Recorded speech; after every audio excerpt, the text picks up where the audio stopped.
ఓం నమో వెంకటేశాయ. శ్రీ విష్ణు సహస్రనామ మాధుర్యం అనే ఈ ఘట్టం 44 దాటి ధారావాహిక శీర్షికగా వెళ్ళిపోతూనే ఉంది. ప్రస్తుతం 45వ ఘట్టంలో అడుగు పెట్టబోతోంది.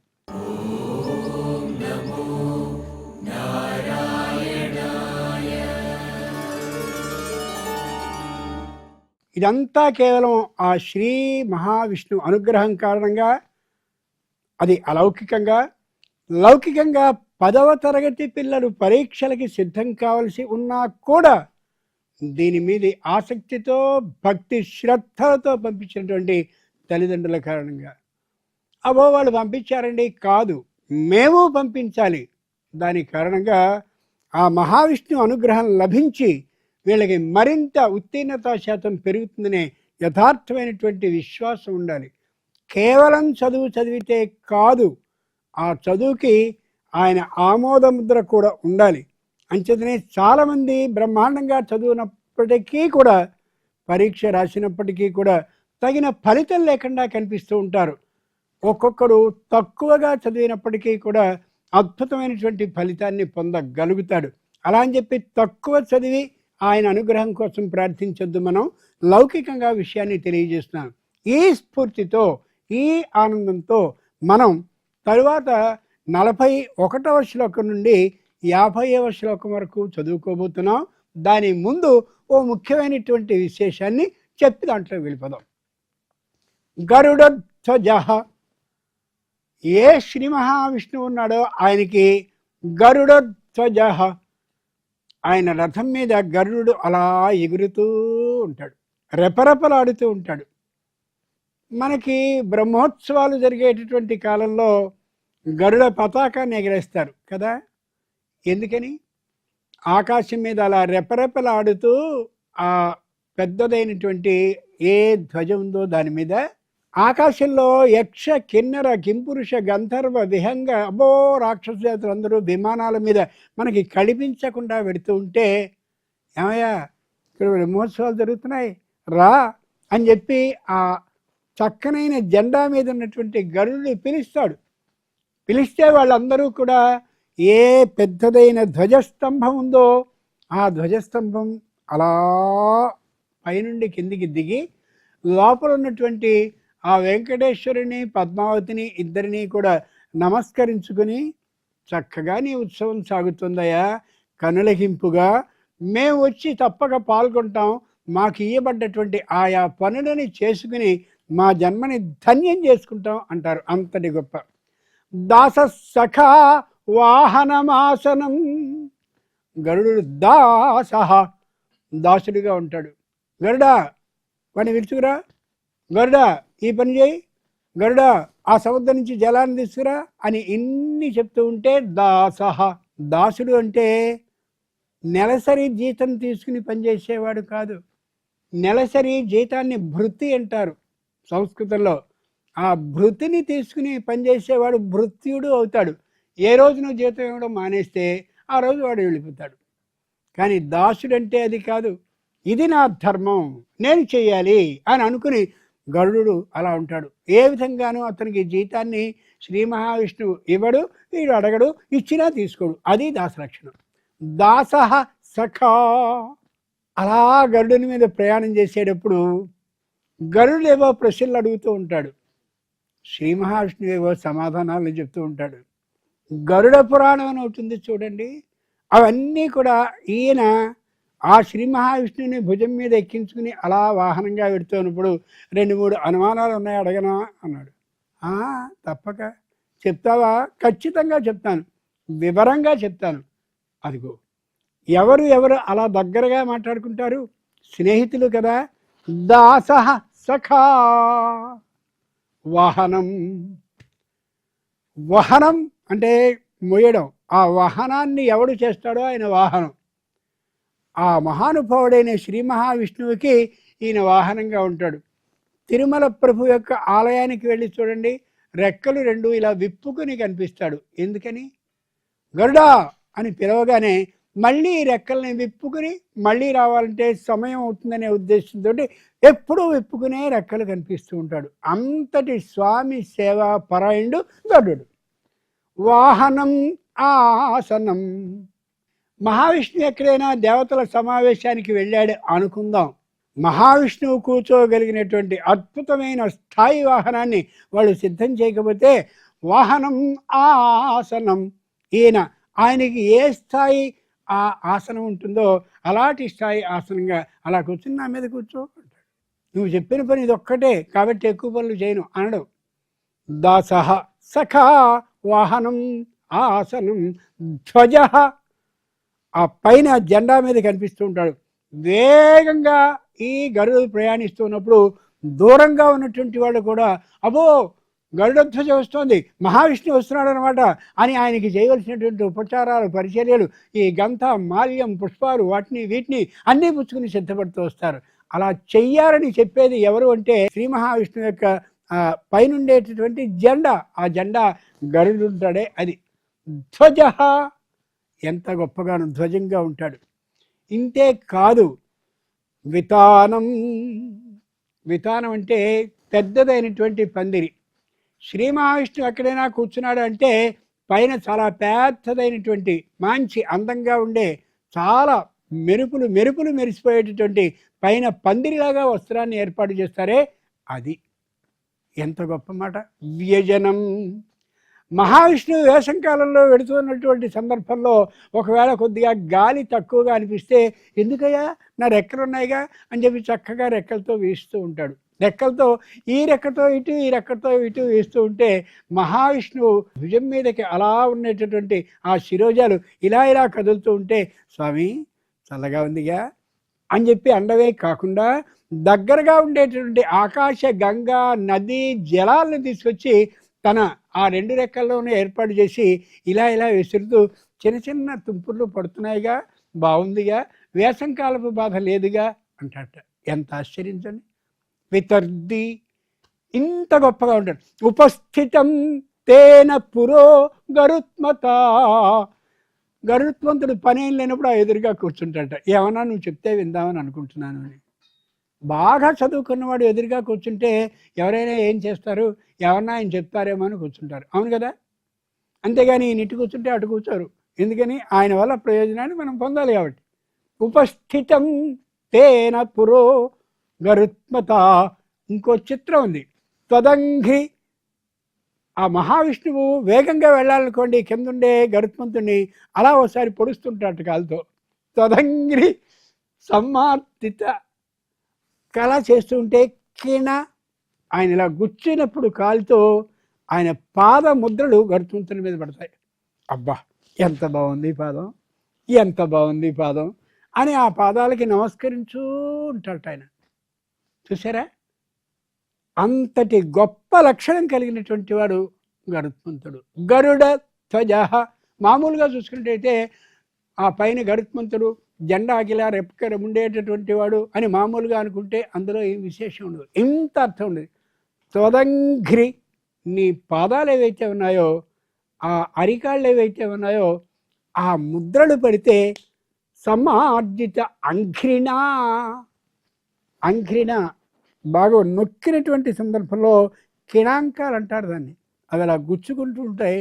అది మెత్తగా ఇటు పక్కకు పడ్డటువంటి రెండు వైపులా ఆ కనిపించేటటువంటి శ్రీ మహావిష్ణువు పాదాలు కనిపిస్తూ ఉంటే వాటికి ఇలా చూసుకుని నమస్కరించుకుంటూ ఉంటాడు ఎప్పుడు ఆ గరుత్మంతుడు. ఇంత గొప్ప లక్షణాలు కలిగినటువంటి వాడు గరుడు. ఇంతటి అర్థాన్ని తెలియజేస్తుంది గరుడధ్వజ అనేటటువంటి చిన్న ఆ పేరు, 5 అక్షరాల పేరు. తెలిసింది కదా.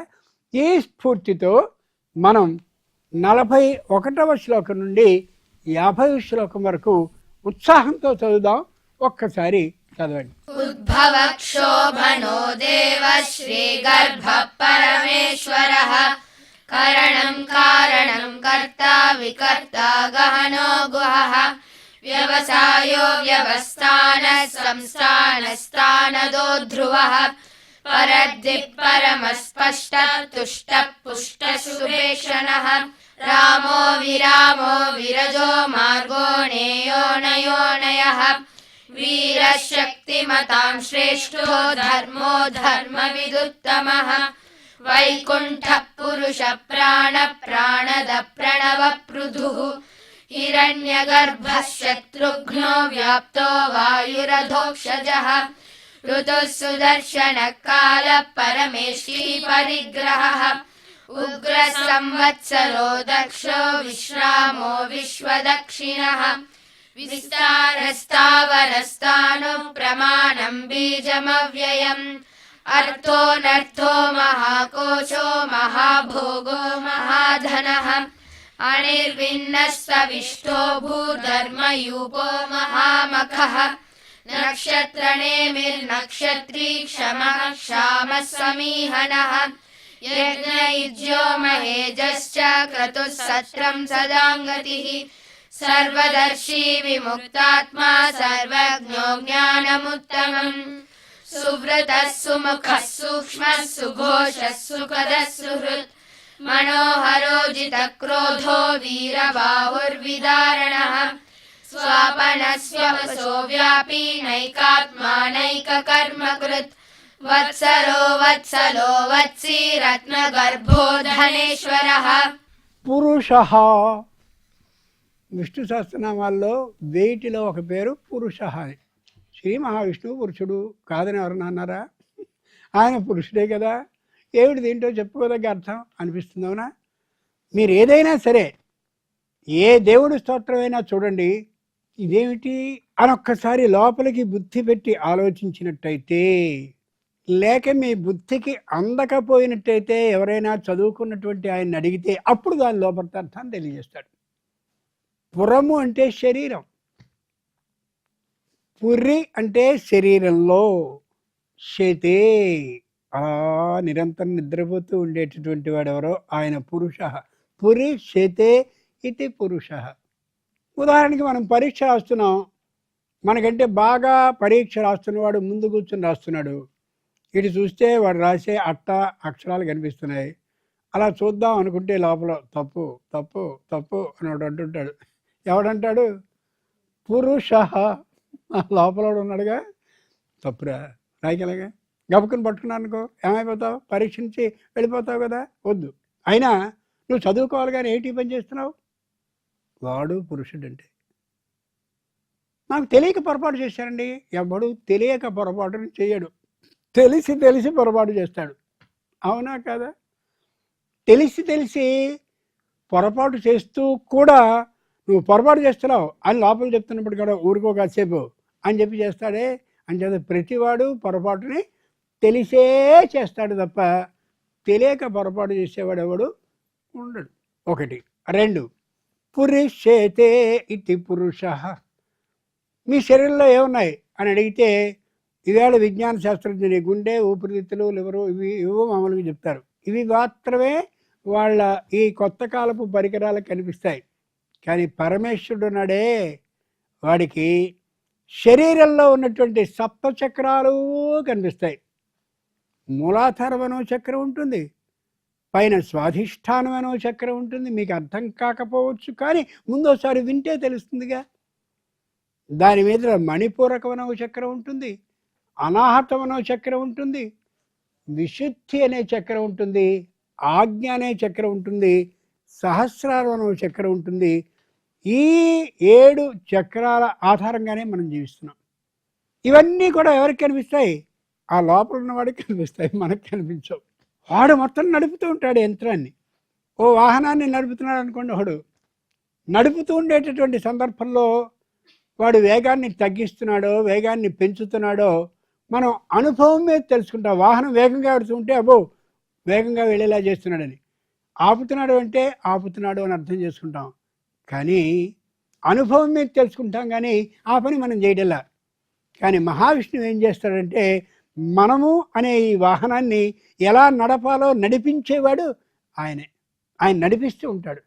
మనం ఏదైనా పొరపాటు చేస్తున్నాము అంటే ఆయన అనుగ్రహం లేనట్టుగానే భావించుకోగలగాలి. వింటున్నారా? అంచేత పురుష ఈ పురంలో ఉంటాడు. మనకి ఆ ఒరిస్సా ప్రాంతానికి వెళ్ళినట్లయితే అక్కడ పురి అనే ఊరు కనిపిస్తూ ఉంటుంది. దాన్ని పూరి అన్నారు కాదు, పురి. పురం అంటే శరీరం.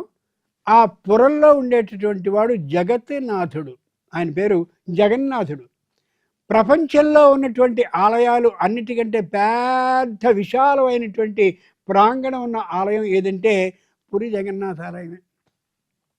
అక్కడికి వెళితే 24 గంటలు భోజనం దొరుకుతుంది మొత్తం. ఎంచేత తల్లి ఎప్పుడు ఏం చేస్తుంది, పిల్లల బొజ్జని చూస్తూ ఉంటుంది, పాపం కడుపు నిండిందో లేదో అని. పరీక్ష రాస్తున్న 3 గంటల్లోనూ ఆవిడ 3 సార్లు సంచి చూసుకుంటూ ఉంటుంది, పాపం వాడికి ఆకలేస్తుందేమో, దానికి ఆకలేస్తుందేమో అని. లోపలికి రానికపోయినా సరే రాగానే పెట్టేయాలి అని అనుకుంటుందా లేదా? అది ఆ మహానుభావుడు కూడా అంతే. ఎక్కడెక్కడో దూరాల నుంచి నిద్ర ఏమీ లేకుండా పాపం అలా వచ్చుంటారు, పాపం నీళ్ళు నిప్పులు లేకుండా అని చెప్పి ఆలోచించి 24 గంటలు భోజనం పెడుతూనే ఉంటాడు ఆ దేవుడు, పురి జగన్నాథుడు. గమనించండి, పురుషేతే ఇతి పురుష. కాబట్టి మనలో నిరంతరం ఉంటూ మన గమనాల్ని అలా మనం చేసేటటువంటి నడవడికిని మన ప్రవర్తనని సరిదిద్దుతూ ఉంటాడు ఆయన.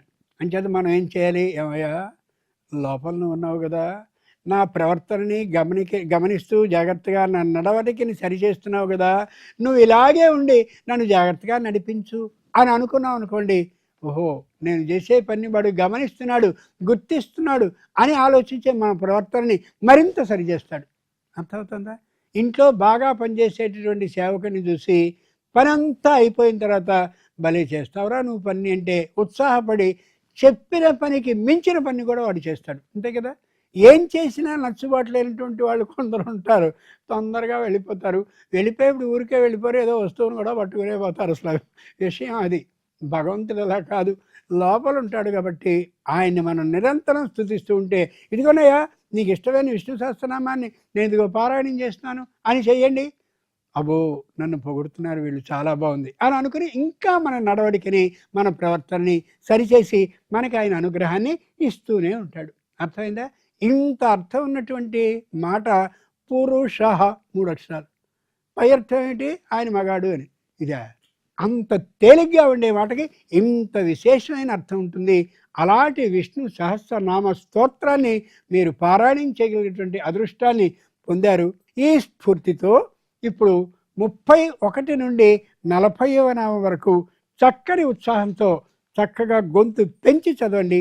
అమృతాంశుద్భవో భానుః సురేశ్వరః ఔషధం జగతస్సేతుః సత్యధర్మ పరాక్రమః భూత భవ్య భవన్నాథః పవనః పావనో నలః కామః కామకృత్కాంతః కామః కామప్రదః ప్రభుః యుగాదికృద్యుగావర్తో నైకమాయో మహాశనః అదృశ్యో వ్యక్తరూపశ్చ సహస్రజితనంతజిత్ ఇష్టో విశిష్ట శిష్టేష్ట శిఖండీ నహుషో వృషః క్రోధః క్రోధకృత్కర్తా విశ్వబాహుర్మహీధరః అచ్యుత ప్రతిత ప్రాణ ప్రాణదో వాసవానుజః అపాం నిధిరధిష్టానం అప్రమత్త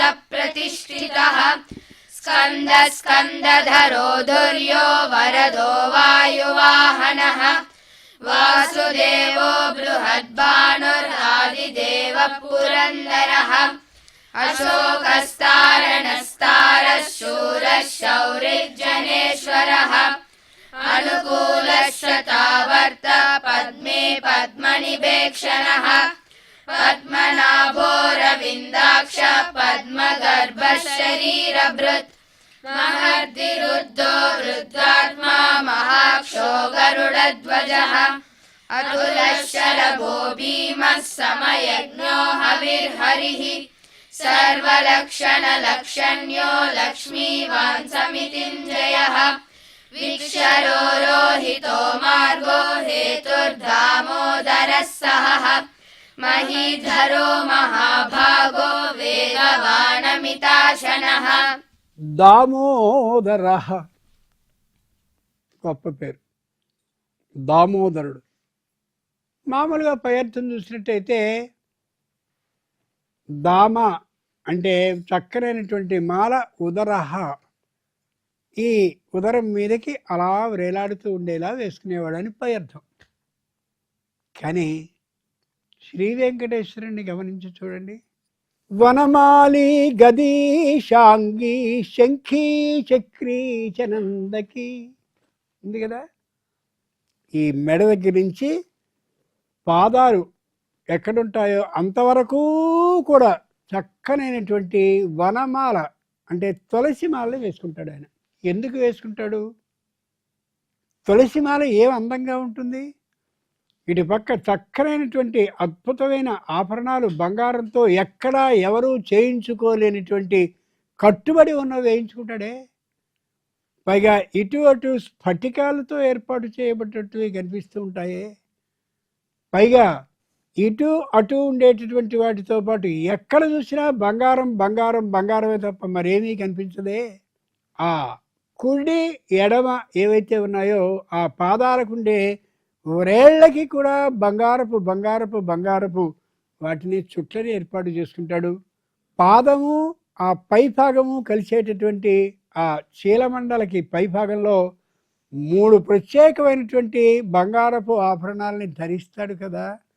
ఇన్ని వేసుకున్న వాడికి అబో ఇంత బంగారపు ఆభరణాలను వేసుకున్నాను నేను, ఈ తులసిమాల ఏమిటి అనుకున్నాడా?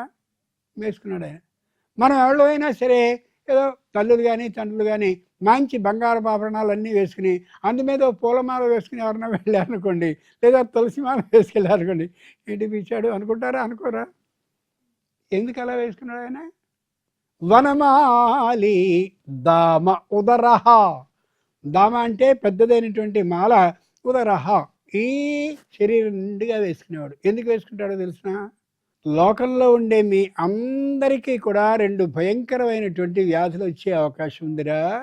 ఒకటి జీర్ణక్రియకి సంబంధించిన వ్యాధి, రెండవది శ్వాసకోశానికి సంబంధించిన వ్యాధి.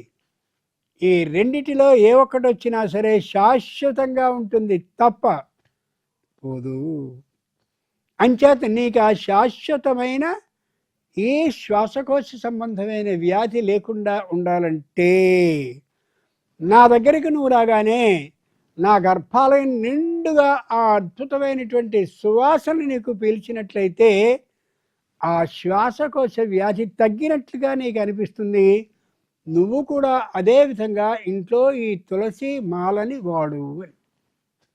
అంచేతనే పూర్వం రోజుల్లో ఎక్కడైనా సరే 10-15 సంవత్సరాల క్రితం ఎవరింటికైనా మనం వెడితే ఇచ్చేటటువంటి పుష్పాలు ఇతరమైన ఫలాలు వాటితో పాటు ఇంత తులసి మాలని కూడా ఇచ్చేవారు. దాన్ని వాసన చూసుకుంటూ ఉంటే ఏ విధమైన శ్వాసకోశ వ్యాధి రాదు. 2 వనస్పతిస్తవ వృక్షోథ బిల్వ. అమ్మవారికి సంబంధించిన శ్రీ సూక్తం ఉంది. ఆవిడ కూడా బాగా ఇష్టాన్ని చూపించే దేనింటే బిల్వమాలని. బిల్వాలు అంటే మారేడు. అంచేత అమ్మవారి ఆలయాలకి వెళ్ళినటువంటి రోజుల్లో పూర్వం రోజుల్లో బిల్వ దళాలను ఇచ్చేవారు, అంటే మారేడు దళాలను ఇచ్చేవారు. అది బాగా మర్దన చేసి కషాయంగా చేసుకుని నీళ్ళలో కానీ చేసుకుని తాగినట్లయితే ఈ లివర్ సంబంధమైన వ్యాధులు తొలగిపోతాయి. ఈవేళ ప్రకృతి ఆశ్రమాలన్నింటిలోనూ వెళ్ళగానే మొట్టమొదటి ఇచ్చేది ఏమిటంటే ఈ మారేడు కషాయమే. అయ్యో ఇది మా ఇంటి దగ్గర చేసుకోవచ్చండి, మా ఇంట్లో మారేడు చెట్టు ఉందండి, ఈ మధ్య నరికేసాం మరీ బాగుండలేదని అందరూ అంటున్నారని. నీ కర్మ, ఏం చేస్తావు? లివర్ వ్యాధితో ఏడవాలి కాబట్టి ఆ పని నువ్వు చేసావు. పూర్వులు కనిపించేటటువంటి వాటిలో వ్యాధి నిరోధాన్ని కలిగించే అమోఘమైన ఔషధీ వృక్షాలని ఏర్పాటు చేసేవారు. ఇప్పటికీ రహస్యం తెలిసినటువంటి వాళ్ళు సంవత్సరానికి ఓ చెట్టు చొప్పున ప్రాంగణం బాగా ఉండేటటువంటి దేవాలయాల్లోకి వెళ్ళి మారేడు చెట్టుని ఒకరు, తులసి వృక్ష సంపదని బాగా పెంచేవాళ్ళు కనిపిస్తారు. ఎందరో పుణ్యాత్ములు ఉన్నారు లోకంలో.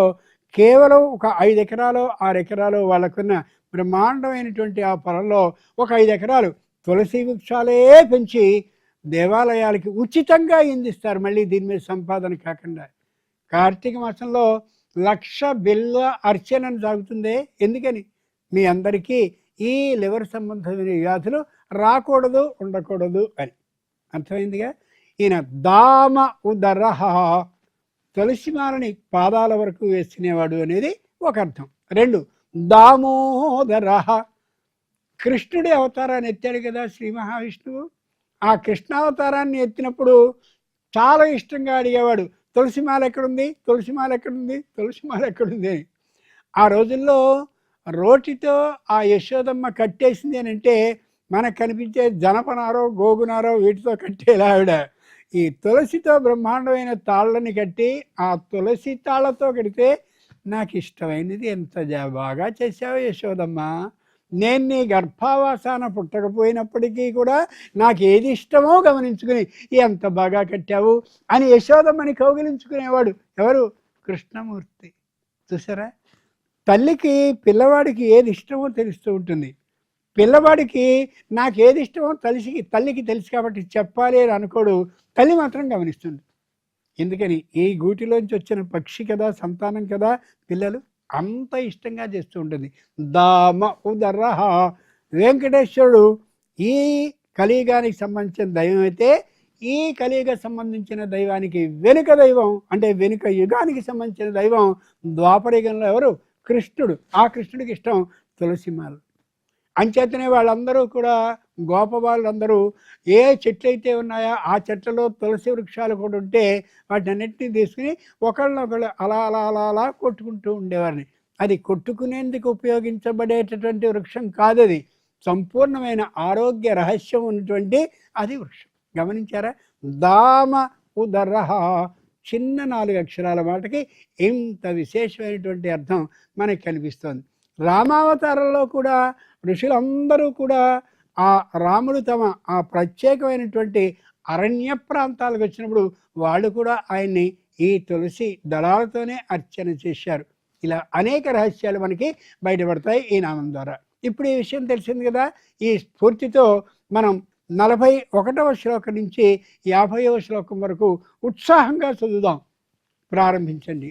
ఉద్భవక్షోభనో దేవ శ్రీగర్భ పరమేశ్వరః కరణం కారణం కర్తా వికర్తా గహనో గుహః వ్యవసాయో వ్యవస్థానః సంస్థానస్థానదో ధ్రువః పరర్దే పరమస్పష్ట తుష్ట పుష్ట సుభేక్షణః రామో విరామో విరజో మార్గో నేయో నయోనయః వీరశక్తిమతాం శ్రేష్టో ధర్మో ధర్మవిదుత్తమః వైకుంఠ పురుష ప్రాణ ప్రాణద ప్రణవ పృథుః హిరణ్యగర్భ శత్రుఘ్నో వ్యాప్తో వాయురదోక్షజః ఋతుః సుదర్శన కాల పరమేష్టి పరిగ్రహః ఉగ్ర సంవత్సరో దక్షో విశ్రామో విశ్వదక్షిణః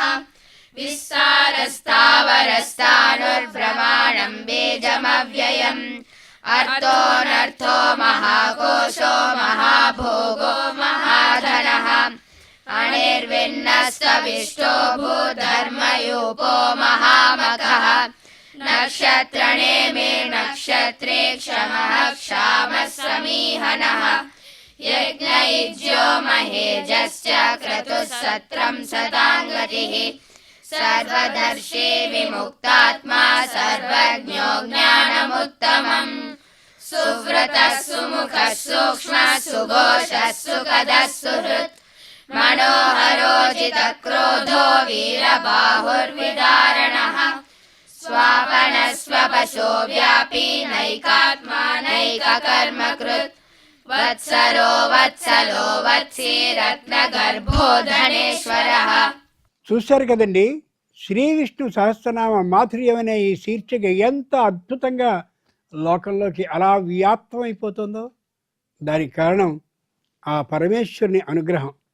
ఇలాగే ఆ పరమేశ్వరుని దేవదేవుని అనుగ్రహం ఈ చిన్నారులందరి మీద ఉండాలని, చూసేటటువంటి ప్రేక్షకులైన మీ అందరి మీద, మీ కుటుంబాల మీద ఉండాలని హృదయపూర్వకంగా ప్రార్థిస్తూ 45 నుండి 46వ ఘట్టానికి వెళ్ళబోతున్నాం ఆ దేవదేవుని అనుగ్రహం ద్వారా అని ప్రకటిస్తూ ఓం నమో వెంకటేశాయ.